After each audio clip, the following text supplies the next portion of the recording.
Hey, what's up, dudes? Today I wanted to talk to you guys a little bit about knife making and my journey into knife making.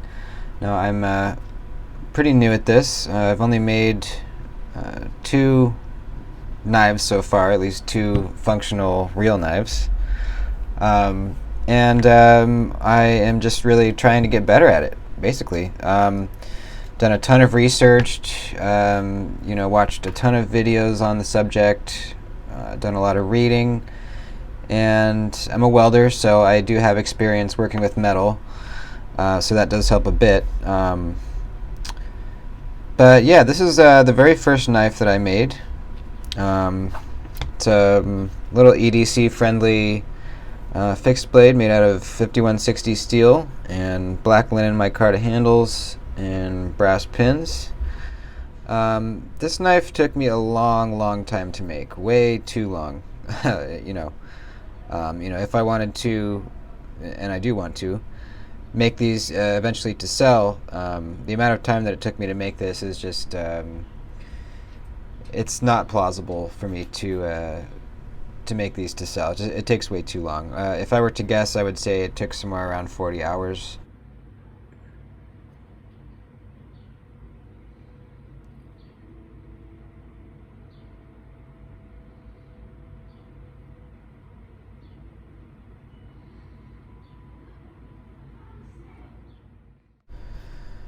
It's a 1/4 inch, which is way too thick because I need to get it thinner, and that takes a really long time on the belt sander to get this to, the width that I want. Let's see what this one is. This one's about 1/8 of an inch, a little over 3/16. So that's a lot of material to remove, and how I do it is I get a magnet and I stick it on top of here, and then I just set it flat on a belt sander that I have sitting in the vise.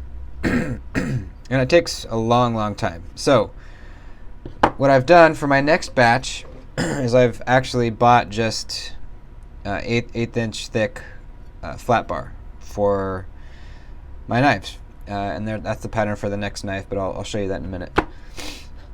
So that will save me a lot of time. Now that I think about it, I might not even finish these. I might just cut these same blanks out of the 1/8 inch stuff.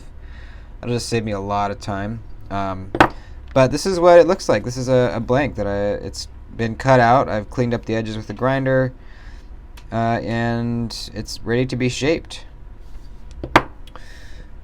So this is my first design. My second design I'm not able to show you guys because I actually have sold that knife to somebody. But if I can put a picture in here of it, I will do that. So this is my third knife design, and I really am digging it, man. I think this is going to be awesome. I kind of just sketched out. I made a couple sketches and kind of combined two different sketches that I made into this one. And let's see, I think I have a cardboard. Yeah. I made a cutout of cardboard just so I can kind of feel it in my hand. And I think this is going to be really nice. You can get full 4 fingers grip on it with a little bit poking out the back there, so nice and roomy. I think it's a great handle to blade ratio. I think that's going to be really nice. And I'm going to try to make the plunge grind, far away from the edge. I'm going to try to have the plunge grind line right back here. And then that's the edge bevel going to be going up towards the tip. So I think, I've never tried something like this because, I have a feeling it's going to be more difficult, but I really like my knives to have this. It's way easier than just adding a little sharpening choil like I did on this one. So it's going to be a new thing that I'm going to try, but I'm fairly confident that I can do it. And if I mess this one up, I've got another one. So I think we'll be alright. I think we'll be fine. So stay tuned to see how they turn out. And I'm trying some 1095 this time instead of 5160, which was what I used for these. And from what I understand, it's pretty much the same quenching and heat treating process as the 5160. A couple differences on just the the temperature of the heat treat and the temperature of your quenching oil, but nothing too different. So hopefully it all goes well. If I can pump these out in a reasonable amount of time, they should be up for sale. I should have a couple up for sale.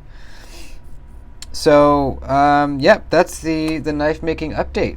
And if you want to see the very first knife I ever tried, it looks so bad I almost don't want to show you guys. This is the very first knife I made, probably like 5 years ago. This is made out of just regular mild steel, so it's not going to hold an edge well at all. It was just kind of more of a practice run, and it's ugly. I mean, it's pretty comfortable to hold, but it's ugly, and you know, I did forge it out of a little piece of metal about this big. You can see all my hammer marks still in it, so that's kind of cool, but not very functional. More of just a reminder of how far I've come. I mean, if you look at the two side by side, pretty big difference. So I think I'm coming along. I've got a long ways to go, but I'm on my way, and I am determined. I'm determined to make a very good knife, and a knife that people would want to purchase and use and love. So thanks for watching, y'all, and enjoy this next clip where I show the gate that I just finished. If you've been watching my videos, you know that I have been working on this sliding gate for a couple weeks now, and I was having some trouble figuring out the how it was going to slide up and down this curb. So it all worked out. It works great. It's awesome. I'm very happy with it, and I'm going to put a little clip in here of the gate opening and closing for you guys. So if you're at all interested, here it is. And thanks for watching. Adios.